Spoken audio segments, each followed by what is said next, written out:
and he should be back with us maybe in 15 to 20 minutes, and then he'll begin the class. Having said that, I would take this time to share a few moments of the history of Sri Madanmohan Dev Temple at Govardhan Eco Village, because many people have expressed right from the beginning of the project why this temple. Published in 1534 after 7 to 18 years of hard work by Rupa Goswami Pad. And then the Goswamis, especially Jiva Goswami Pad, had a very good relation with the Mughal kings. And so through the Rajputs like Mansingh,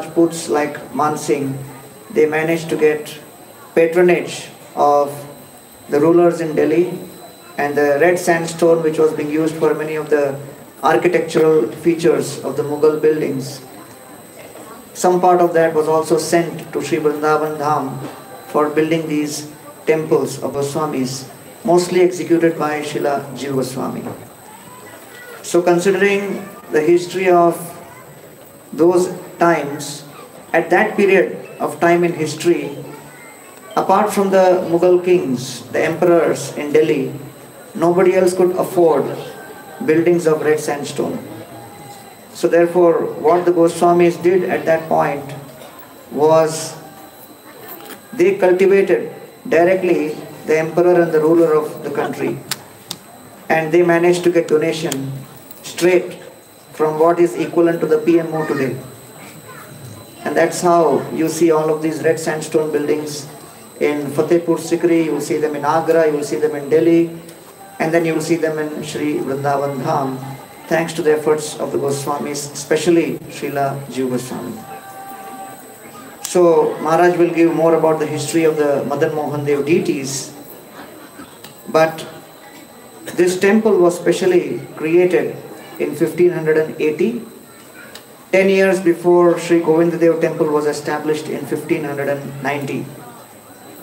So that period between 1580 to 1670 is the golden period in Sri Vrindavan Dham, where thousands and thousands of devotees were flocking to see the grand worship of all of these temples. So then in 1670 there was an attack by Aurangzeb on Vrindavan, and the deities were shifted to Jaipur, and Madan Mohan Dev was shifted to Jaipur and consequently went to Karoli. That story also Maharaj may share with you. And so we fast forward the Gaudiya Parampara all the way to Srila Saraswati Thakur and his divine Guru Srila Prabhupada. And Srila Prabhupada, when he established ISKCON in 1966, in 1968-69, the devotees acquired a piece of land in West Virginia, and Srila Prabhupada wanted to establish New Vrindavan, and so he called it Project New Vrindavan. And basically he wanted to create 5 things in New Vrindavan.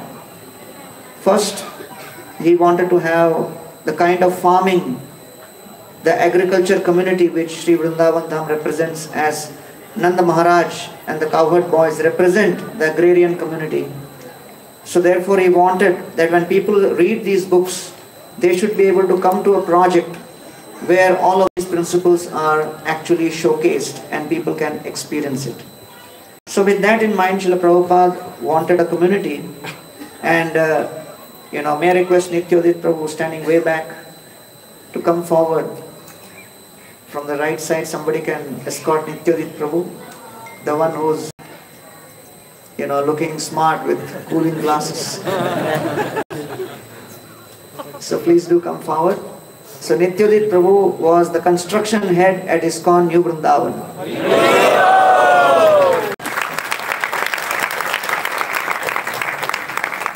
Yeah. So you can just come from the side and the devotees will make way for you.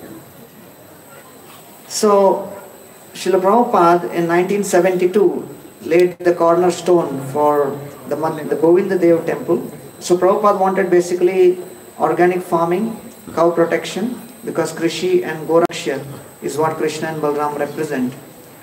And the third thing Prabhupada wanted in New Vrindavan was education. Fourth was the 12 forests of Vrindavan and the 7 temples. And fifthly, a guest house where devotees can come and stay and experience all this. So this was basically the vision for New Vrindavan, and Srila Prabhupada in 1972 laid the cornerstone for the Govinda Dev temple. But then all of these devotees were very, very young, and they asked Prabhupada that, we are so young, we have not been to Vrindavan, how is it possible for us to create a replica for Vrindavan? So at that point, all of them decided that we would invite Srila Prabhupada to come and stay in New Vrindavan so that he can direct us how to make a replica of Vrindavan. Because only one who has seen the original Vrindavan can make a replica. So therefore, all of them decided that we will create a beautiful abode, house for Srila Prabhupada, and they started construction of what is known as Srila Prabhupada's Palace of Gold. And that began in 1973-74, and it went on all the way till 79.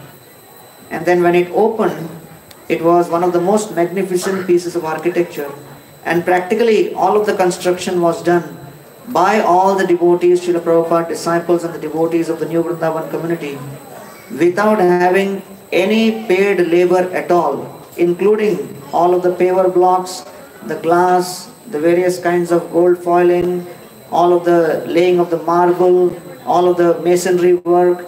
Everything was done by the devotees themselves. It was a labor of love, and when it opened, it was known in the media as the Taj Mahal of the West.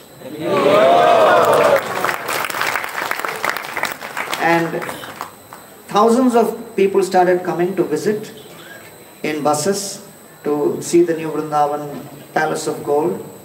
And two very prominent personalities belonging to a certain spiritual community, they came and saw this, and one of them really got inspired, and he turned to his colleague and said, see, so many thousands of people are coming to see such beautiful structure which has been created here in New Vrindavan. We should also start building such structures. And that personality was Pramukh Swami Maharaj, and he was speaking to one of his associates, Atma Swarup Swami. And 1982, the Dham in Ahmedabad, it began, and after that they have gone on to build more than 700 to 800 temples. So that structure which was built as a memorial for Srila Prabhupada was really very magnificent, and New Vrindavan in those days really became famous thanks to this Prabhupada's Palace of Gold. And then many things happened in that period, and various other projects were being planned, but somehow or the other these 7 temples and the 12 forests could not be developed in that period due to various reasons historically. We fast forward to 1997, and His Holiness Radhanath Maharaj became the GBC of New Vrindavan.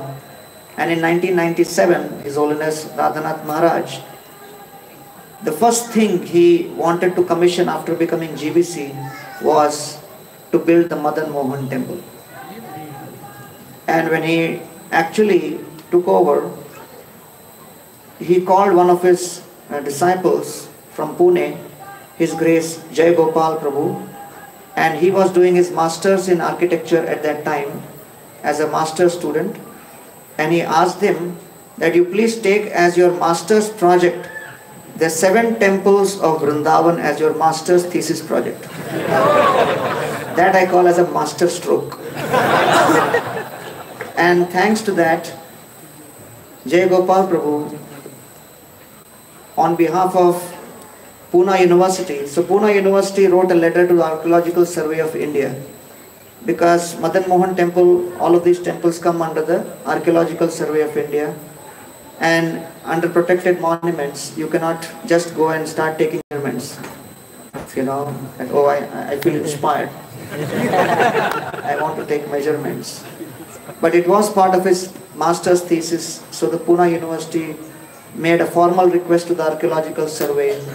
They gave their formal permission, and so under proper bona fide blessing